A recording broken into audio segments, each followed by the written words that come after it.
সকালে ঘুম থেকে উঠেই আমার এত কাজ যে মন খুলে আমি একদণ্ড বসতেই পারি না। তো ঘরের এত কাজ, সেই সাথে আম কাটা থেকে শুরু করে আম পেঁচে রান্না করা অবধি আমার শান্তি নেই। তো চলেন কেমন কি ভিডিও আজকে শেয়ার করি। সকালবেলা ঘুম থেকে উঠে একরাশ মন খারাপ নিয়ে বসেছিলাম। কেন জানি না আমি ঘুম থেকে উঠলে একদম স্তব্ধ হয়ে বসে থাকি। এইদিকে কিছুক্ষণ বসে থাকার পর আমার মনটা ভাবছিল যে কি কাজ দিয়ে আমি শুরু করব। তো প্রথমে বিছানাটা আমি গুছিয়ে নিলাম, তারপরে এইদিকে ঝাড় দিয়ে দিলাম এই মাটির ঘরটাতে। আসলে এই কদিন এই ঘরটাতেই ঘুমানো হচ্ছে। পাকার বাড়িতে আর আমি একা একা ঘুমাইনি, কারণ কি খুব একটা আমার ঘুমাতে ওখানটা আর ভালো লাগছিল না তাই। তো তারপরে এই যে দেখো এইখানের এই তারটারগুলো আমি সরিয়ে নিচ্ছিলাম। সকালের এত কাজ, যেই কাজটা দিয়ে আমি শুরু করতেই পারছি না। ভাবছি যে কোনটা আমি আগে করব, কোনটা আমি পরে করব। তাই অনেকক্ষণ ভাবনা চিন্তা করার পর আমি আবার এই রুমে চলে এলাম। এই রুমে দিদি যে ছিল তার নাইটিটা একটু গুছিয়ে রাখছিলাম, কারণ ওরা চলে গেলেই পুরো রুমটাই কিন্তু অগোছালো থাকে। তাই রুমটাকে আমি একটু পরিষ্কার করে নিচ্ছিলাম। ইদানিং মানে সত্যি কথা বলতে আমার একদম কাজের প্রতি এনার্জিটাই কমে গেছে। জানি না কেন শরীরটা মানে ঝিমঝিম করে, মাথা ঘোরায়। কলেজ অবশ্য যাইনি, তবে পড়াশোনার ক্ষেত্রে আমি একটু ছুটি নিয়েছি। পড়তে আমার এখন একটুও ভালো লাগে না। বাইরের নয়েজটা একটু ইগনোর করো, কারণ আমি মানে ভয়েসটা দিচ্ছি দোকানে বসে। কারণ ভিডিও দেওয়ার টাইম হয়ে গেছে, কিন্তু আমি ভিডিওটা পোস্ট করতে পারিনি। অনেক দিন যাবৎ পেজ হারিয়ে, মন খারাপ নিয়ে, বিয়ে বাড়ি কাটিয়ে অনেকটা পরে আবারও একটা বড় ভিডিও শেয়ার করছি তোমাদের কাছে। আশা করছি এত অবধি ভিডিওটা দেখেছো। তো যারা এখনও অবধি পেজটাকে ফলো করোনি, অবশ্যই ফলো করে দিয়ে যেও। যারা ইউটিউব থেকে দেখছো তারা অবশ্যই আমার চ্যানেলটাকে সাবস্ক্রাইব করে দিয়ে যেও। তো আজকের এই দেখো সকালবেলা তো দেখলেই কতগুলো কাজ করলাম। সেই সাথে এই রুমটাকেও পরিষ্কার করে নিচ্ছিলাম, কারণ এই রুমটাতে উপর থেকে মাটি পড়ছিল তো তাই। আর এই দেখো পাকার বাড়িতে অল্প কাজ এখনও বাকি আছে। তো সেইখানে ধুলোটাও কিন্তু রয়ে গেছে।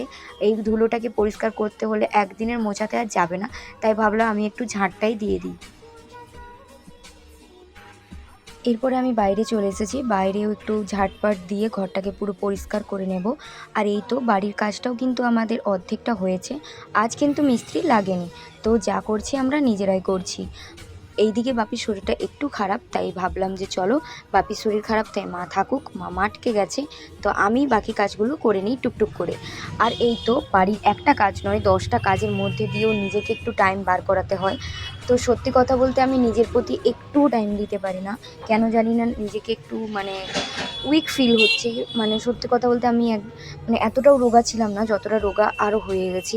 মন মেজাজ কোনোটাই ভালো লাগছে না। এইদিকে কলেজের হাজার চাপ, এইদিকে আলাদা করে পড়াশুনো, আলাদা করে বাড়ি, তারপরে বাপির তো শরীর খারাপ আছেই।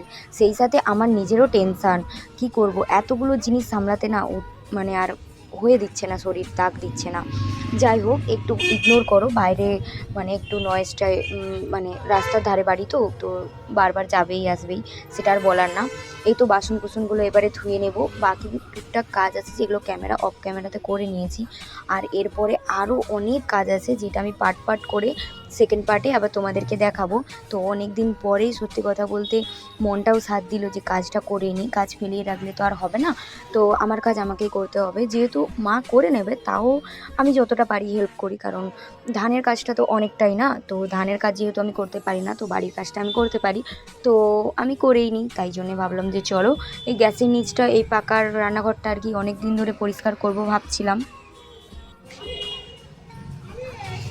2 দিন পরই কিন্তু এই পাকা রান্নাঘরটাকে আমাকে পরিষ্কার করতে হয়, কারণ এই দিক দিয়ে এত মাটি ছুঁয়ে আসে। সত্যি কথা বলতে আমি তো এই রান্নাঘরটাতে খুব কম রান্না করি, কারণ আমার দাঁড়িয়ে রান্না করতে পার্সোনালি একটুও ভালো লাগে না।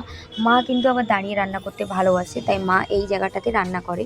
আমি কিন্তু মানে খুব অল্প পরিমাণেই এই রান্নাঘরটাতে আসি, আর অল্প পরিমাণে পরিষ্কার মানে করে রাখার চেষ্টা করি।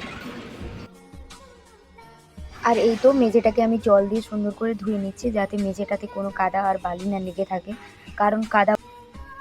আর ওইদিকে কিন্তু পাশ থেকে আমার ঠাম্মা ডেকেই যাচ্ছিল। তারপরে এই তো আমি একদম স্নান টান করে একদম ফ্রেশ হয়ে গেছি।